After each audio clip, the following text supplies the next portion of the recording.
రాష్ట్ర ఉప ముఖ్యమంత్రి వర్యులు పెద్దలు మహమూద్ అలీ గారు, గౌరవనీయులు పెద్దలు కేంద్ర మంత్రి వర్యులు బండారు దత్తాత్రేయ గారు, రాష్ట్ర మంత్రి వర్యులు గౌరవనీయులు నాయన నరసింహారెడ్డి గారు, మహేందర్ రెడ్డి గారు, గౌరవ పార్లమెంట్ సభ్యులు మేయర్ గారు, గౌరవ శాసనసభ్యులు, మరి ఈరోజు మీరందరూ వచ్చింది మా ఉపన్యాసాలు వినడానికి కాదని నాకు బాగా తెలుసు. మీరు వచ్చింది సింధుని చూడడానికి, మాటలు వినడానికి, అదే రకంగా గోపీచంద్ గారు ఏ రకంగా మరి ఇంతమంది ఛాంపియన్లను తయారు చేస్తా ఉన్నారో తెలుసుకోవడానికి మీరు వచ్చారని నాకు తెలుసు. కాబట్టి ఎక్కువసేపు మీకు వారికి మధ్యన ఉండకుండా గౌరవనీయులు దత్తాత్రేయ గారికి నేను ఒక విషయం గుర్తు చేస్తా ఉన్నాను. భారత ప్రధానమంత్రి గారు ఓ మాట అన్నారు, బేటీ బచావో అన్నారు, బేటీ పడావో అన్నారు. కానీ ఈరోజు ఒలింపిక్స్ జరిగిన తర్వాత చూస్తే బేటీ బచావో అనేది ఈరోజు ఆ బేటీనిద్దరు, ఒక సింధు ఒక సాక్షి మాలిక్ మొత్తం భారతదేశాన్ని బచాయించిన మాట వాస్తవం. ఈ ఇద్దరు అమ్మాయిలు ఈరోజు భారతదేశ కీర్తి పతాకాన్ని మొత్తంగా ప్రపంచం ముందు నిలబెట్టినందుకు ముందుగా సింధు గారికి, అదే రకంగా వారికి ఇంత విలువైన శిక్షణనిచ్చి ఈరోజు ఛాంపియన్ల కర్మాగారంగా గోపీచంద్ అకాడమీ తయారు చేసిన గోపి గారికి హృదయపూర్వకంగా శుభాకాంక్షలు. నేను ఇందాకనే రమణ గారికి విజయ్ గారు లేనప్పుడు రమణ గారికి చెప్పాను, రమణ గారు విజయ్ గారు, you should be proud, your daughter today has become the daughter of India. మొత్తం భారతదేశం మొత్తం గర్వించే భారతదేశ పుత్రికగా ఈరోజు ఆ అమ్మాయికి ఎంతో దీని వెనకాల ఎన్నో త్యాగాలు ఉంటాయి, ఎన్నో రకాల కష్టాలు ఉంటాయి, లేనిదే ఇంతవరకు ఎవరు కూడా రారు.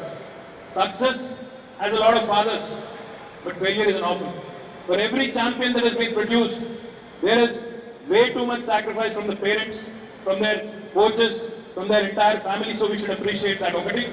రెండవది, మనం చాలా మంది సింధుకి గెలిచిన తర్వాత చాలా రాష్ట్ర ప్రభుత్వాలు ముందుకొచ్చి బ్రహ్మాండంగా పెద్ద మొత్తంలో వారికి రివార్డ్స్ కూడా ప్రకటించడం జరిగింది.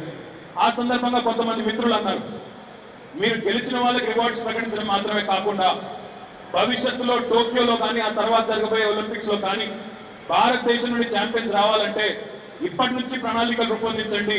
2020 కానీ 2024 కానీ ఇప్పటి నుంచే మీరు ప్రణాళికలు రూపొందించి సింధు లాంటి ఛాంపియన్స్ ని మరింత మంది తయారు చేయండి అని చెప్పి చాలా మంది ఈరోజు చెప్తా ఉన్నారు.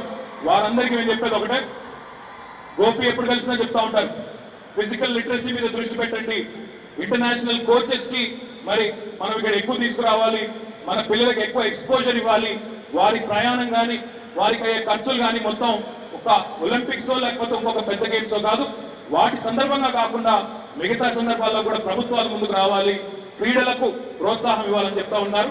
తప్పకుండా వారి మాటను మరి గౌరవ ముఖ్యమంత్రి గారితో కూడా ఈరోజు సాయంత్రం కలుస్తా ఉన్నారు గోపి గారు, సింధు గారు.